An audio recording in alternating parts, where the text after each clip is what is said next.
Lastly, before I close, as I often do, I want to remember some of our fallen.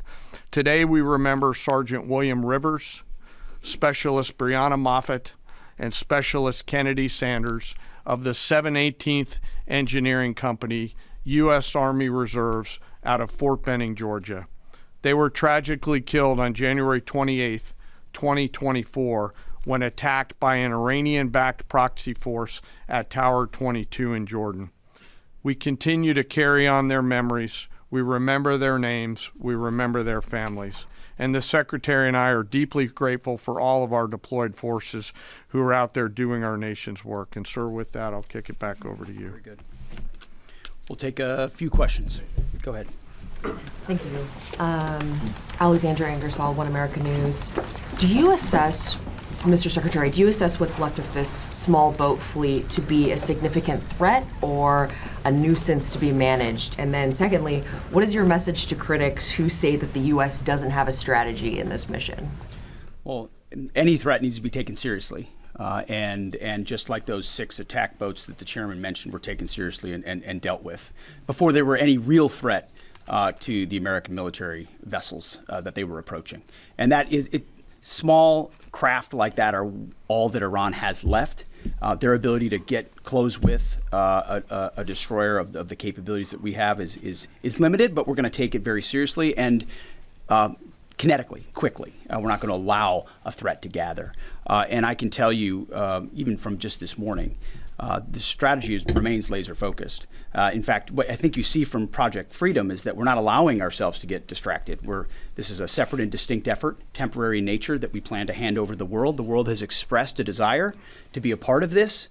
As is often the case, or maybe almost always the case, American leadership is required. So the president was willing to undertake this, send commercial ships through, send destroyers in, provide this red, white, and blue bubble of protection, and encourage the world to step up. Because ultimately, this waterway is, as I said, far more crucial to the rest of the world, and they need to have the ability to defend it. So I think this is a reflection of a laser-focused strategy, actually, right here. Morning, Mr. Secretary, Mr. Chairman. David Zia, Real America's Voice. I wanted to ask you, of any of the fast boats that have been either sunk or identified, are there any armaments larger than, say, small, AK-47 type stuff, or any anti-ship cruise missiles identified? And my second question is, if there's a divide between the IRGC and Tehran, is there a way to get Tehran to agree to let us go after the IRGC that is doing these attacks without violating the ceasefire?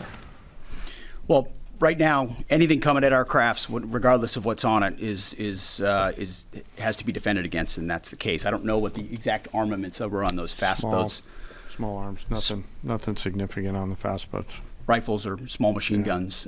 There were some small coastal cruise missiles shot down as well. So there's some frothiness in the beginning aspects of this that were dealt with very directly by our destroyers, and we're communicating both overtly and quietly to the Iranians to allow this defensive operation to happen on behalf of the world.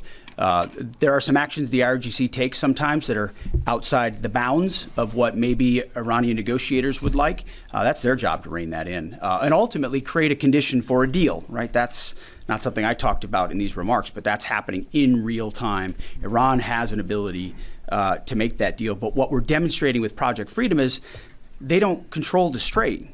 I mean, we know Iran is embarrassed by the fact that our blockade is holding, and we can run ships through, and we're going to help the world run ships through. And if they hold it at issue, the whole world knows who's doing it. It's not us. We're willing to open it up. It's Iran, and that creates a dilemma for them. We hope they make a deal. Yes. Thank you, sir. My first question is for General Kane. Mary Margaret with the Daily Wire. You said that the attacks by Iran so far are below the threshold of restarting major combat operations. What is that threshold? And then for Secretary Hegseth, are there still concerns about mines in the strait? And can you kind of clarify these reports of kamikaze dolphins that we've heard about? I haven't heard the kamikaze dolphin thing. It's like sharks with laser beams, right? The threshold of restarting is a political decision above my pay grade. What I'll say is it's more low harassing fire right now. It feels like Iran is grasping at straws to try to do something across the southern flank. To your question, David, their command and control structure remains very fractured, and I think they're struggling to maintain control down echelon at the edge, but it's still pretty low level kinetics at this point in time. And I can't confirm or deny whether we have kamikaze dolphins, but I can confirm they don't. Ultimately, any follow-on effort, if there are mines identified, would be something that some of our units could undertake or the world could undertake. But right now we know we have a lane of safe passage that commercial shipping can flow through. Thank you, Secretary Hegseth. Last 24 hours or so, Iran's fired at us, we fired at Iran. Just going to ask you more directly, is the ceasefire over? No, the ceasefire is not over. Ultimately, this is a separate and distinct project, and we expected there would be some churn at the beginning, which happened. And we said we would defend and defend aggressively, and we absolutely have. Iran knows that. And ultimately, the president's going to make a decision whether anything were to escalate into a violation of a ceasefire. But certainly we would urge Iran to be prudent in the actions that they take to keep that underneath this threshold. This is about the straits. This is about freedom of navigation. This is about international waterways. This is about free flow of commerce, all the things that happened before, and only Iran is contesting. So right now the ceasefire certainly holds, but we're going to be watching very, very closely. Absolutely. Secretary James, go ahead. Mr. Secretary, thank you. General, thank you.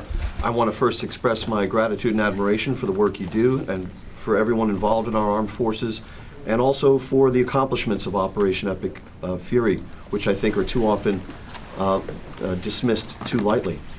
But those accomplishments don't obscure, I think, a central default that has occurred here, and I would like you both to address it. On the first day of this conflict, President Trump addressed the Iranian people directly and said, when we're finished, take over your government. It'll be yours to take. And then on the seventh day of the conflict, in a Truth Social post, the president said, quote, there will be no deal with Iran except, all caps, exclamation mark, unconditional surrender. What happens to that pledge to the Iranians? And when did the president decide to capitulate on his demand for unconditional surrender? Well, James, I wouldn't. You started out nicely, but you ended exactly where we knew you would end. The president hasn't capitulated on anything. He holds the cards. We maintain the upper hand, and Project Freedom only strengthens that hand. And so he will ensure that whatever deal is made or whatever end state is reached creates ensuring that Iran never has a nuclear weapon, which is number one, and he's been focused on that, and the deal and discussions are centered on that. And what the Iranian people take advantage of after the fact is up to them, and he's been very clear about that. And maybe you do it now, maybe it happens later, but ultimately he's also been clear, we're not going to entangle this into some nation-building project. Our objectives are clear. They've been pursued from day one. Hopefully the Iranian people take advantage of that because they're being taken advantage of by this regime. As you know, 45,000 Iranians, innocent Iranians, killed before the outset of this. That's what this government does, kills their own innocent civilians. Getting out from underneath that is going to be a challenge of the Iranian people, and we certainly hope they take advantage of that. Thank you. Can I have one follow, please? Go ahead. If I may. Everybody else follows directives. Go ahead. Thank you, Mr. Secretary. Can you share any information regarding the South Korean ship that was reportedly hit by Iran? Is Seoul in contact with the U.S. military about it? And is there any indication that they would heed Trump's call made on social media to join Project Freedom? We hope so. We're in contact with that ship, CENTCOM, I should say, and the Maritime Coordination Forces are in touch. And I think targeting like that is a reflection of the indiscriminate nature of what Iran is doing. We hope South Korea would step up, just like we hope Japan would step up, just like we hope Australia would step up, just like we hope Europe steps up. But we're not waiting for them to do so. We're looking to set the conditions to hand to them. But the president was clear in his truth message that, hey, this is your ship. You should take part in helping to defend it.